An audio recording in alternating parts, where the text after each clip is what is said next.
Hello, everyone. Welcome back to Easy Talk, the podcast where we explore culture, history, and the world around us to help you speak English with genuine confidence and warmth. I'm Jane. And I'm Mike. Hey, everybody. So happy you're here with us today. Whether you're joining us for the very first time or you've been part of the Easy Talk family for a while now, we are so glad you're here. If you're new to Easy Talk, welcome. What we do here is simple but powerful. We take real topics from the real world, celebrations, history, politics, culture, science, and we discuss them in English so that you don't just learn the language, you learn to use it, to actually say something meaningful about the world you live in. And to our regulars, you know we love you. Your comments are the best part of running this channel. And today's topic is one that we know is going to bring a lot of you into the conversation in a very personal way. Before we dive in, please take 1 second right now to hit that subscribe button, give us a thumbs up, and turn on notifications so you never miss an episode. It genuinely helps us reach more learners around the world, and every single one of you who clicks that button is helping someone else discover this community. That matters to us deeply. And stay till the very end. We have a question for you today that we are genuinely excited to read the answers to in the comments. It's a warm one. Ready, Mike? Because today's topic is one of my absolute favorites. It's joyful, it's ancient, it's beautiful, and it is one of the most widely celebrated occasions in the world that most English speakers know almost nothing about. I'll be honest, before we started preparing for this episode, I was in that category.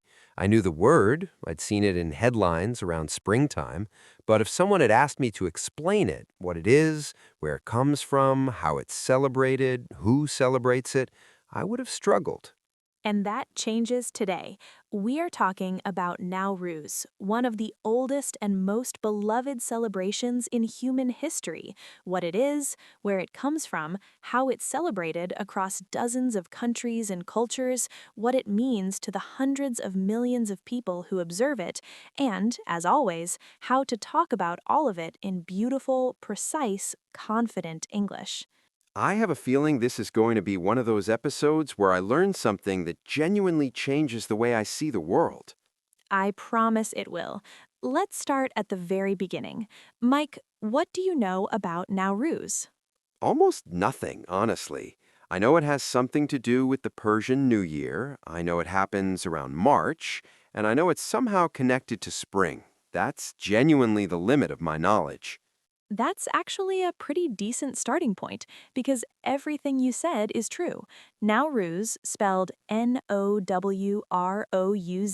though you'll also see it spelled Nowruz, Nowruz, Nowriz, and several other variations depending on the language and country, is the Persian New Year, and it is celebrated on the spring equinox, which falls on or around March 20th or 21st each year.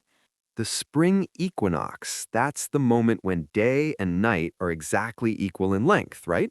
Precisely. The spring equinox is an astronomical event, the moment when the sun crosses the celestial equator, moving northward, and day and night are of approximately equal duration. From that point, days in the northern hemisphere start getting longer than nights. It's the official astronomical beginning of spring. And Nowruz marks that exact moment.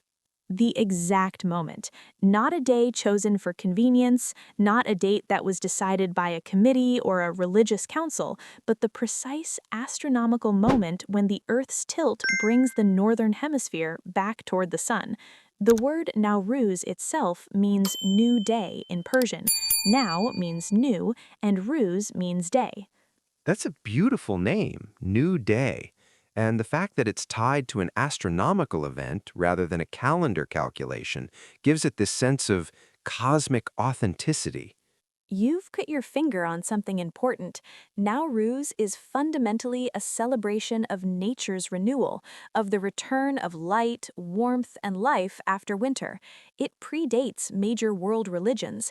It is not a Muslim holiday, not a Christian holiday, not a Jewish holiday. It is a celebration rooted in the ancient observation of nature and the cosmos, and that's part of why it has survived for so long and is celebrated by so many different faiths. How old is Nowruz exactly? This is where it gets genuinely mind-blowing. Nowruz is at least 3,000 years old, and many scholars believe it is significantly older, possibly 5,000 years old or more. The earliest written references to Nowruz appear in ancient Zoroastrian texts. Zoroastrianism is one of the world's oldest religions, originating in ancient Iran, and Nowruz was central to its calendar and cosmology.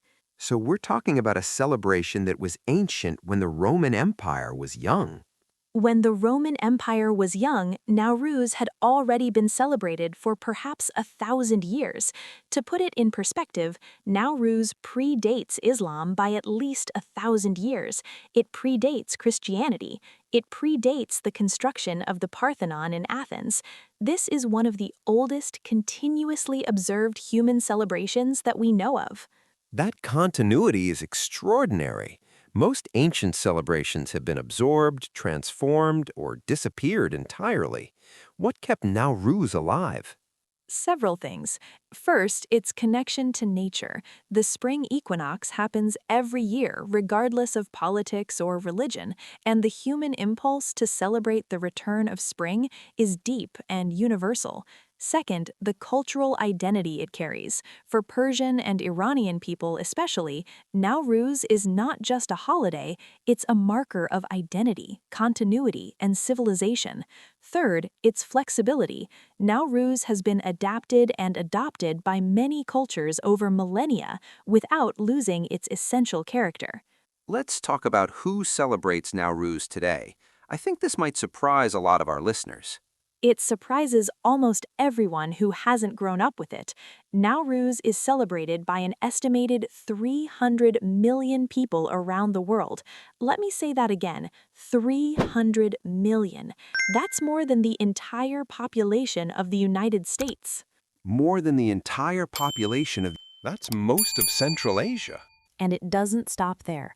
Nowruz is celebrated in parts of Iraq, particularly by the Kurdish population, in parts of Turkey and Syria, again, especially among Kurdish communities, in parts of Georgia, Albania, and the Balkans, among communities with historic connections to Persian cultural influence, and in large diaspora communities across the United States, Canada, the United Kingdom, Germany, Australia, and wherever Iranian, Afghan, Kurdish, and Central Asian communities have settled.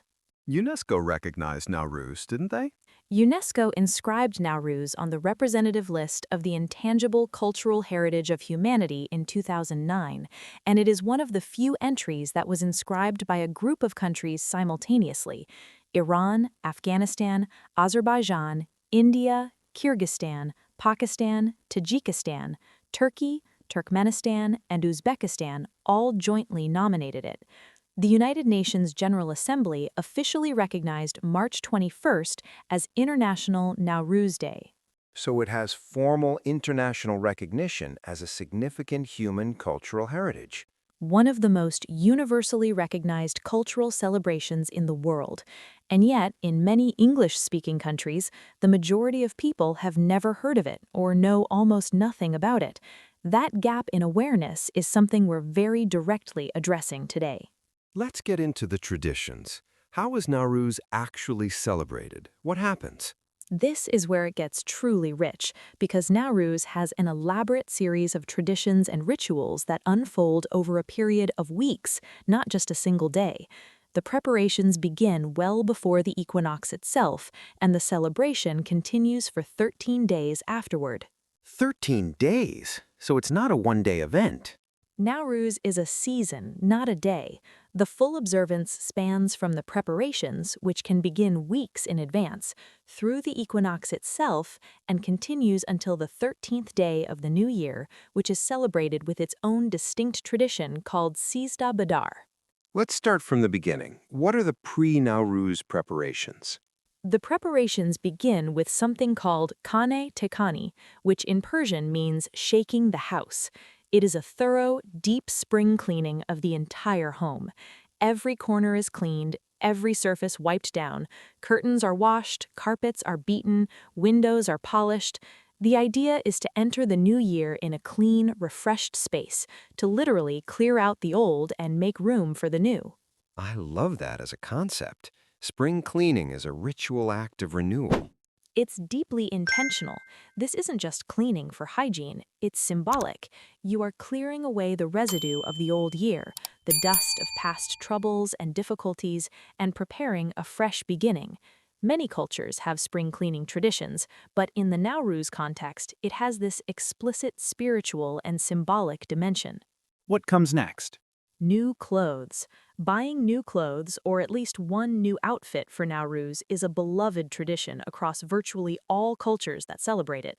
Children especially look forward to this.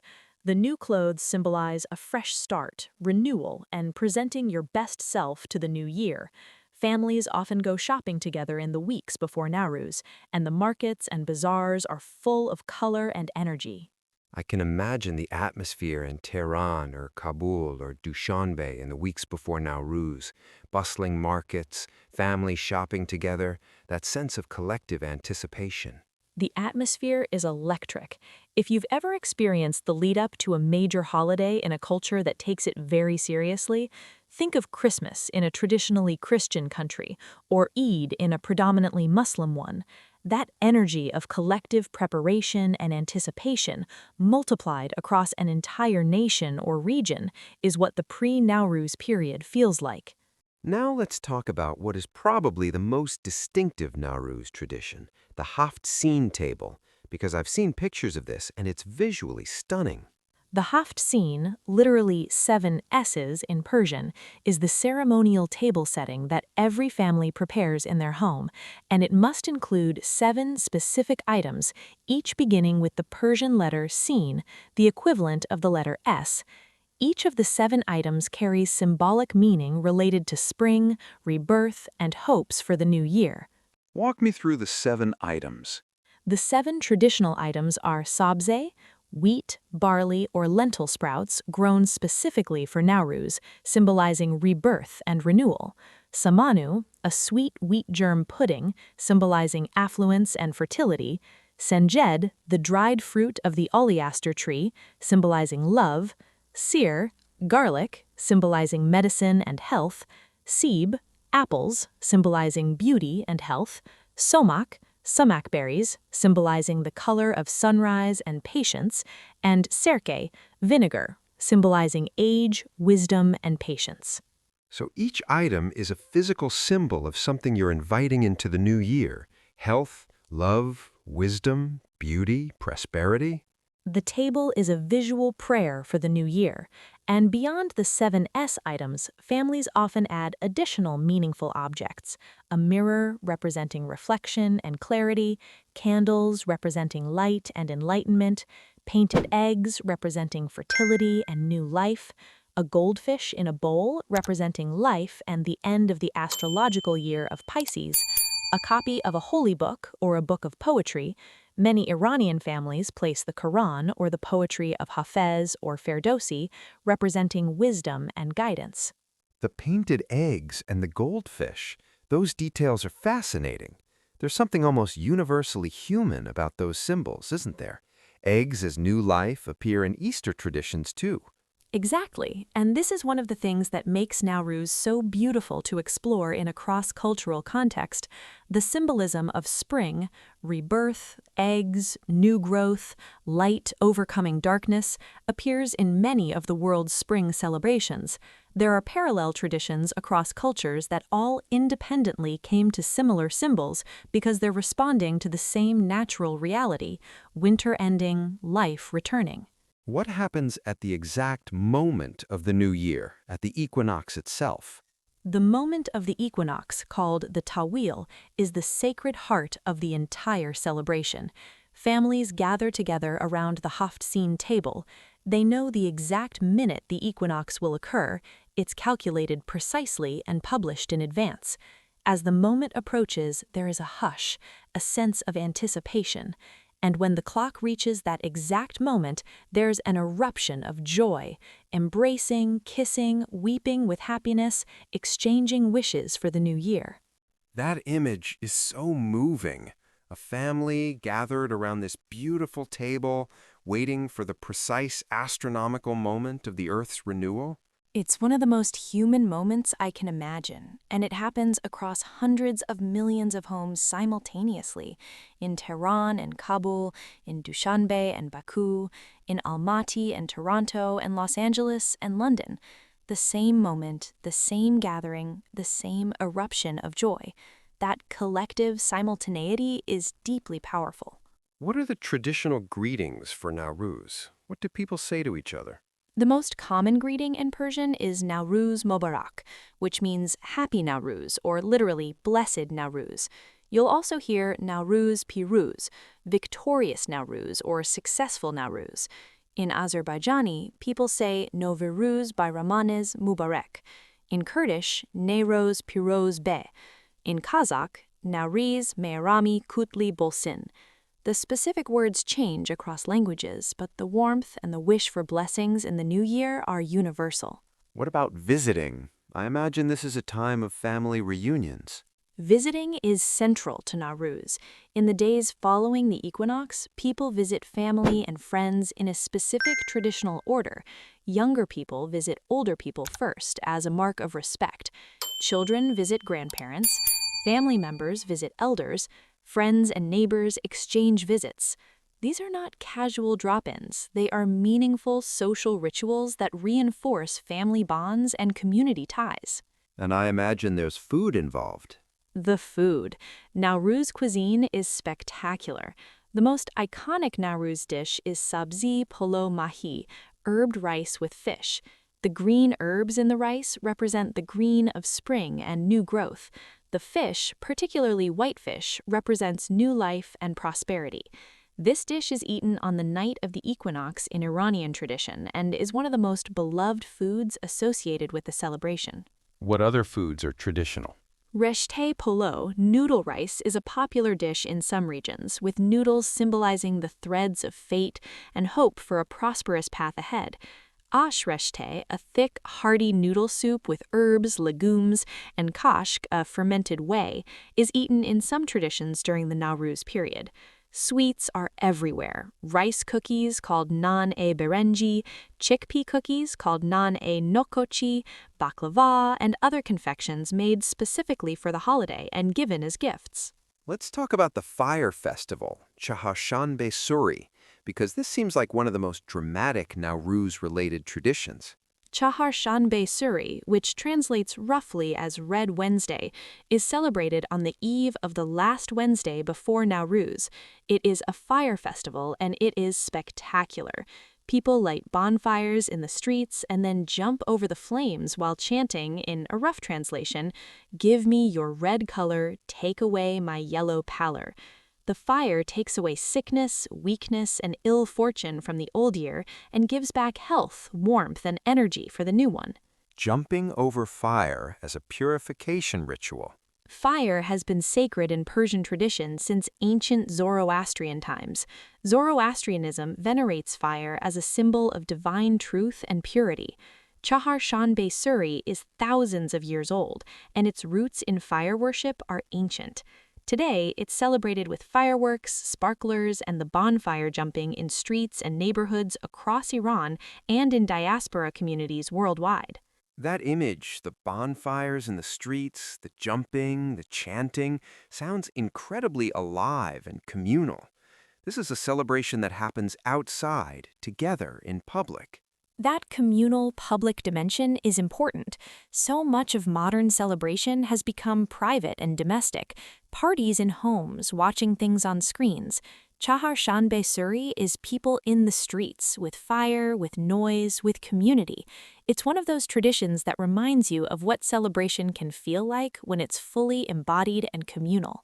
Now, let's talk about the end of Nowruz, the 13th day, Sizdah Bedar. Sizdah Bedar, literally 13 outdoors, is the 13th and final day of Nowruz, and it is celebrated by going outside. Everyone leaves their homes and spends the day in nature, in parks, in fields, by rivers and streams. Families spread picnic blankets, cook food outdoors, play music, and spend the day together in the open air. A national picnic day. A joyful, mandatory national picnic day. And on Sizdah Bedar, there is another beautiful tradition. The sabze, the sprouts that have been growing on the Haft-Sin table since before Nowruz, are taken outside and thrown into running water. The sprouts have absorbed all the ill fortune and negativity of the old year, and releasing them into flowing water carries all of that away. That's a genuinely lovely ritual. The sprouts that you've been growing and nurturing over weeks become the vessels that carry away your troubles. Perfectly described. And there's a tradition for unmarried young people on Sizdah Bedar, tying the green shoots of grass together while making a wish for love and marriage in the coming year. The tied grass is left in the field and the wish goes with it. Now, let's talk about Nowruz in the diaspora, because for millions of people who have emigrated from Iran, Afghanistan, Central Asia, and other regions, Nowruz is celebrated far from home. What does that look like? This is a dimension of Nowruz that I find profoundly moving. For diaspora communities, Iranians in Los Angeles, Afghans in Hamburg, Tajiks in Moscow, Kurds in Stockholm, Nowruz is often one of the most important anchors of cultural identity. When you are far from home, living in a different language, navigating a different culture, the Haft-Sin table you set in your apartment becomes an act of cultural preservation and self-affirmation. The celebration becomes about identity as much as about the season. The celebration becomes a statement. We are still here. We are still connected to who we are. Our culture has survived this distance and this displacement.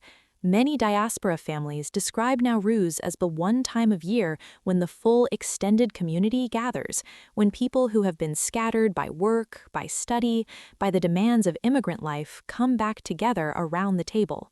And for the children and grandchildren of immigrants, Nowruz becomes a primary way of learning about and connecting with their heritage.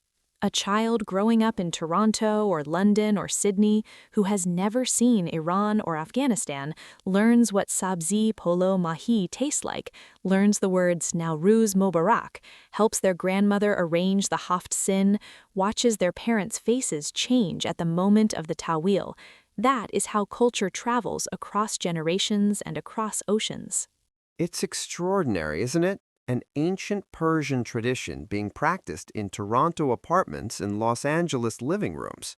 And in recent years, Nowruz has been growing in visibility in English-speaking countries. Major cities like New York, London, and Sydney have public Nowruz celebrations. The White House has hosted Nowruz receptions. Google marks Nowruz with a special homepage doodle. The celebration is becoming genuinely part of the multicultural fabric of many Western societies. Let's talk about how to discuss Nowruz in English, because there are some real opportunities here to show cultural sensitivity and genuine engagement.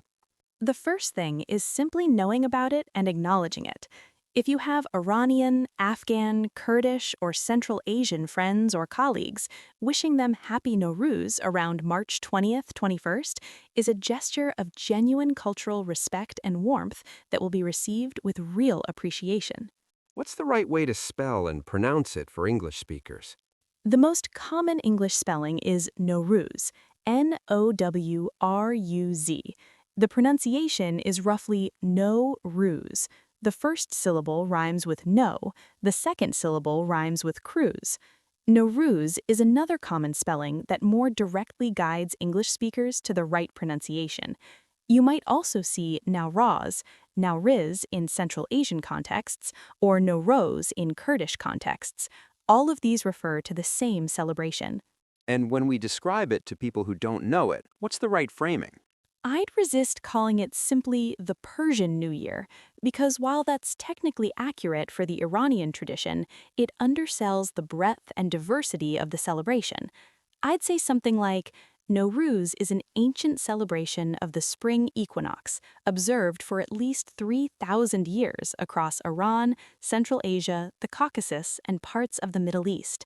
It marks the astronomical beginning of spring and the new year in several calendar systems, and is celebrated by approximately 300 million people worldwide. That framing respects its scope and antiquity. What about religious sensitivity? Should we describe it as a religious holiday? This is important nuance. Nowruz is not a religious holiday in the Islamic sense. It predates Islam and is not based on Islamic religious practice. It is celebrated by Muslims, Zoroastrians, Christians, Jews, and secular people across the cultures that observe it. In fact, some very conservative Islamic interpretations have historically discouraged Nowruz as a pre-Islamic tradition, but the vast majority of observing communities celebrate it as a cultural and national holiday, regardless of their personal religious beliefs. So it transcends religion. It's a cultural and civilizational celebration rather than a religious one. That's the most accurate framing. It's rooted in Zoroastrian cosmology, yes, but in practice it functions as a shared cultural heritage that belongs to everyone in the observing communities, regardless of their faith. An Iranian Jewish family, an Iranian Muslim family, and a secular Iranian family in diaspora will often celebrate Nowruz in almost identical ways. What are some mistakes English speakers commonly make when discussing Nowruz? Calling it exclusively the Iranian holiday because it belongs to Kurds, Afghans, Azerbaijanis, Tajiks, and many more. Confusing it with Islamic holidays like Eid, it has a completely different origin and character. Assuming it's a minor or obscure celebration, when 300 million people observe something, it's not minor. And perhaps most importantly, simply not knowing about it at all when it is one of humanity's oldest and most beautiful traditions. Any final thought before vocabulary? Just this. Nowruz is a gift from one of humanity's oldest civilizations to the rest of the world.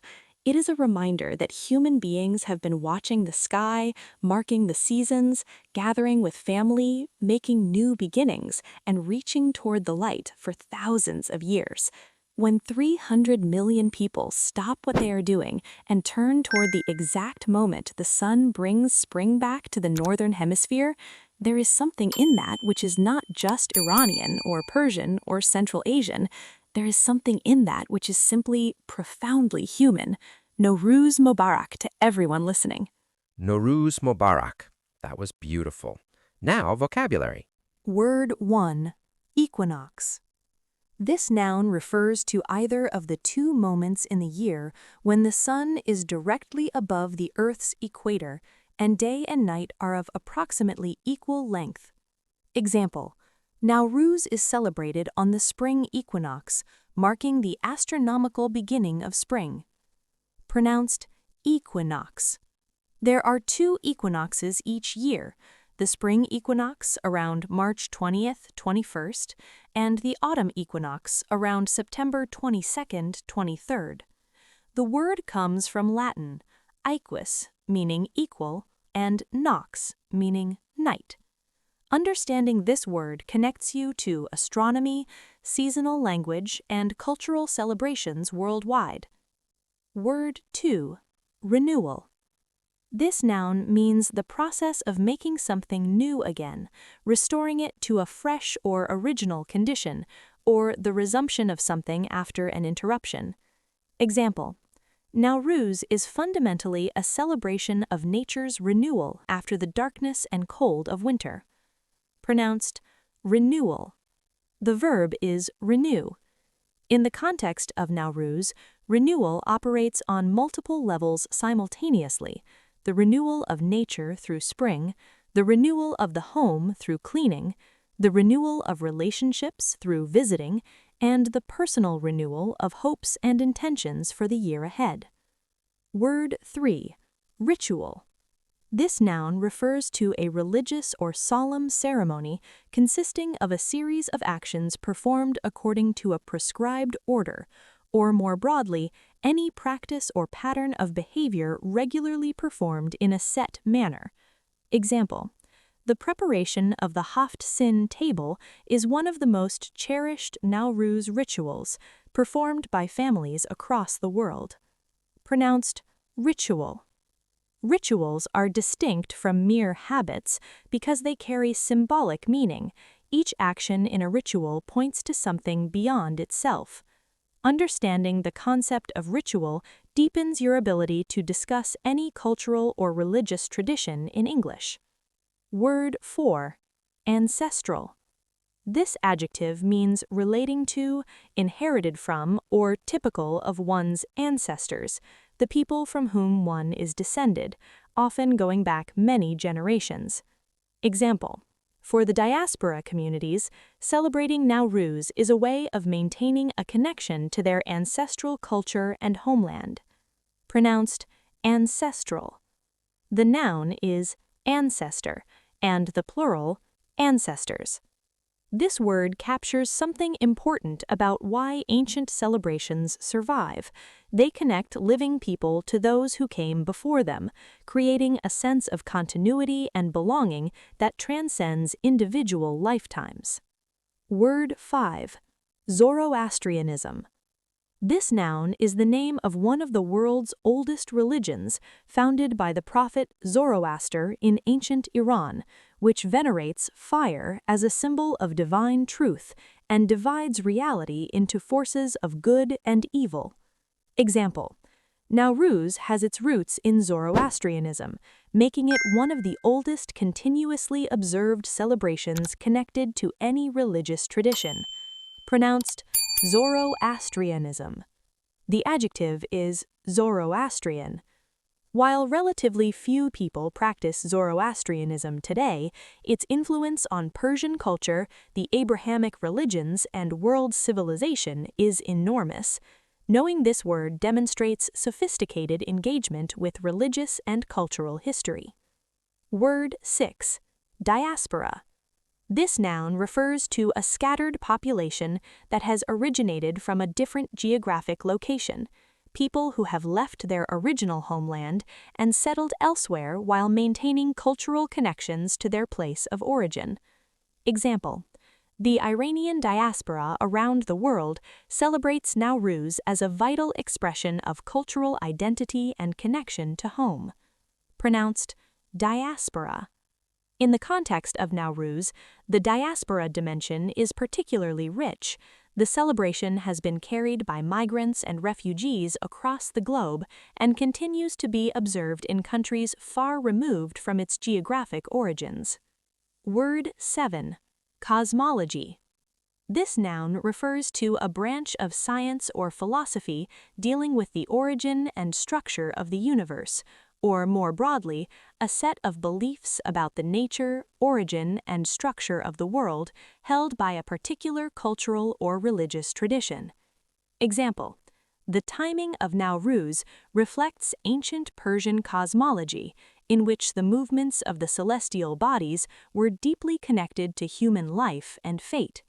Pronounced cosmology. The adjective is cosmological. Every great civilization has its cosmology, its story of how the universe works, and Nowruz is one of the most concrete expressions of how an ancient cosmology organized human time and celebration.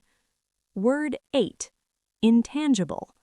This adjective means unable to be touched or physically grasped, and in cultural contexts, it refers to cultural heritage that exists in practices, expressions, and knowledge rather than in physical objects.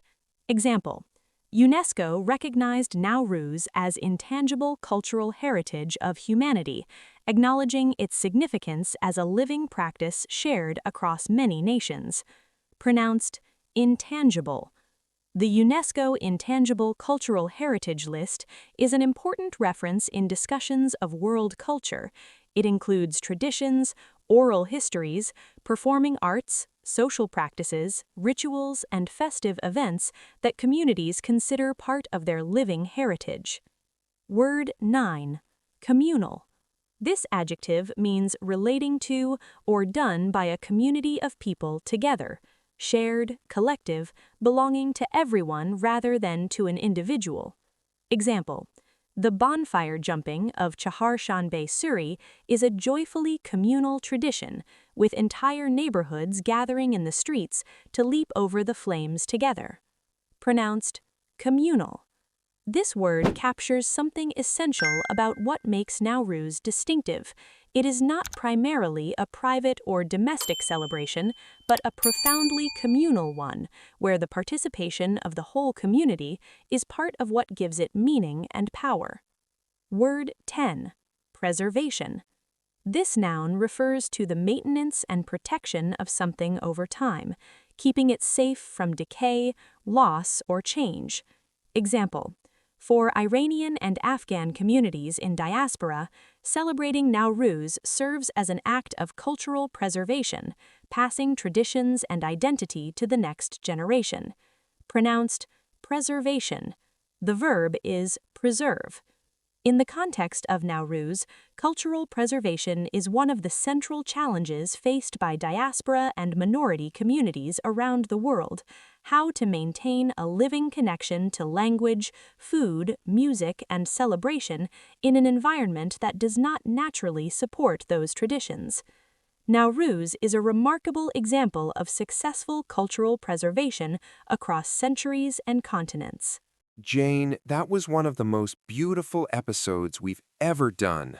I feel genuinely enriched, not just as an English learner, but as a human being who now knows about one of the most wonderful traditions our species has. And that's exactly the feeling I wanted to create. Nowruz deserves to be known. It deserves to be celebrated, or at least recognized and respected by everyone, regardless of where they come from.